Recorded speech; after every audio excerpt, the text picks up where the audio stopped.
So what is a REST API server? For those of you who already know, you can just skip this video. But for those of you who don't already know, a REST API server is a server that provides data to clients. Now, that probably was a bunch of mumbo jumbo that doesn't make any sense to you. If it does, then great. But let me show you a couple examples. So if we go to a website, let's just go to GitHub. You go to GitHub, as soon as you type in the address in the address bar in a browser and hit enter, you're sending a request. I won't say to a REST API, but you are sending a request to an endpoint, what's called an endpoint, and that endpoint is giving you a response. So what I mean by that is you're telling the internet, I want github.com, and it's going and it's retrieving something that it knows as github.com, and it's displaying it to you. Now, if we right click here and hit view page source, this is actually what it's giving you. We zoom in a bit, so you can see this is just a bunch of code. If you're familiar with HTML, you probably know what a lot of this stuff is. This is what it's giving you, but that's not what you see as a user. You see this because the browser knows when I get something like this, I'm going to translate it into this. So HTML gets translated into something pretty that humans like to look at. So like I said, this is you're hitting what's called an endpoint, and a REST API is just a bunch of different endpoints that when you send a request to them, they give you different data back.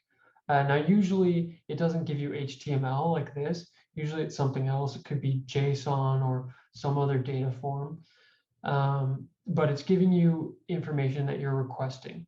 In addition to that, you can also tell the server to do something for you, I mean, yeah, those are the basic kinds. So you can send what's called a GET request, which is getting data, and that's exactly what you're doing when you're accessing a web page. You can send a POST request, which is telling the server, I want you to store this data somewhere.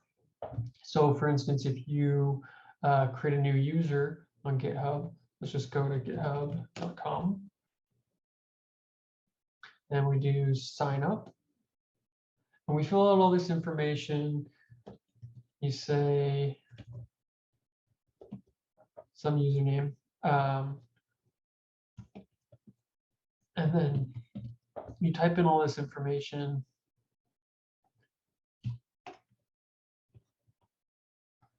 You type in some password, and then you have to verify the account. Anyway, once you hit create account, you're sending a POST request, and you're telling GitHub, I want you to create a new user called my username 38485, and the email address is me123123@email.com, and this is my password. And I also want you to send me occasional product updates, announcements, and offers, or maybe I don't.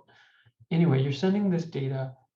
GitHub is getting this data and it's storing it somewhere, so that next time you sign in, it says, yeah, this user does exist, and yep, that's the right password. Let's let them in. So that's what a POST request is. Now, what a REST API server does is, like I said, it's a series of these different endpoints that provide data or allow you to do something, but it usually doesn't have, the REST API server itself doesn't have a nice interface like a website. However, what you can do is you can take a REST API and you can build a website on top of it. So like I said previously, we're going to be building a Pokédex API. When we're done, again, there won't be any nice interface, but you can take that and you can build your own website or mobile app or something that uses the data that it gets from the API and displays it to the user in something pretty like this.